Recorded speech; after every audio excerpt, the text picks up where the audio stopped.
اور آپ کو دوسرا عقیدہ رکھنے کی وجہ سے ان سے اختلاف ہے، لہٰذا ان کی ہر بات سے اختلاف کرنا آپ اپنے اوپر واجب کر لیتے ہیں، خواہ وہ حصہ حق کیوں نہ ہو۔ اسی طرح دوسرا گھر کرتا ہے۔ خطرناک بات یہ ہوئی اور ہو رہی ہے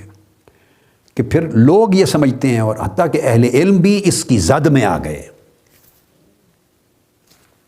اس کا شکار ہو گئے، اس تعصب کا، اس نادانی کا، اور اس صف بندی اور دھڑے بندی اور فرقہ پرستی کی بری فضا کا شکار ہوئے ہیں۔ وہ سمجھتے ہیں اگر ہم نے یہ کام کیا جو شیعہ کر رہے ہیں، اگر ہم نے یہ کام کیا جو دیوبندی حضرات کر رہے ہیں،